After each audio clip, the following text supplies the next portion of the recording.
ഉന്നയിക്കുകയും Islamophobia, Hindutva, യുക്തിവാദി തുടങ്ങിയ ആരോപണങ്ങൾ ഉന്നയിച്ച് ചാടി വീഴുന്ന ആളുകൾ മൊത്തം സമൂഹത്തിൻ്റെയും മുസ്ലിം സമൂഹത്തിൻ്റെയും പുരോഗതിക്ക് തടസ്സമല്ലേ?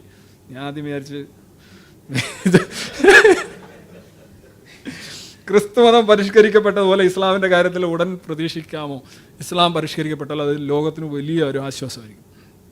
കാര്യം ഇസ്ലാമിനെ സംബന്ധിച്ച് പറയുന്നത് അതൊരു യങ്ങർ റിലീജിയനാണ് കമ്പയർ ടു ജൂത ക്രിസ്ത്യൻ മതങ്ങളെ സംബന്ധിച്ച്. ക്രിസ്തു മതത്തിലും ജൂതമതത്തിലൊക്കെ ഉണ്ടായിട്ടുള്ള ഒരു മാറ്റം എന്ന് പറയുമ്പോൾ അത്രയും സമയം ഇസ്ലാമിന് കിട്ടിയിട്ടില്ലെന്നാണ് അവർ പറയുന്നത്. ചില പറയല്ലേ, ചേട്ടന് കുറേ നാളായില്ലേ, ഞാനിപ്പോൾ വരുന്നതല്ല ഉള്ളൂ എന്ന് പറയല്ലേ, എനിക്ക് കുറച്ചുകൂടെ ആൾ ഞാൻ പഠിക്കാതൊക്കെ നടന്ന് സിനിമയൊക്കെ കണ്ട് നടക്കാമെന്ന് പറഞ്ഞു. അപ്പോൾ അങ്ങനെ സിനിമയൊക്കെ കണ്ട് കളിയൊക്കെ ആയിട്ട് നടക്കുകയാണ് ഇസ്ലാം എന്നാണ് ആളുകൾ പറയുന്നത്. അപ്പോൾ പ്രായപൂർത്തിയൊക്കെ ആയി, മെച്യൂരിറ്റിയൊക്കെ ആയതിനു ശേഷം നന്നാവുമെന്നാണ്. എന്നാലും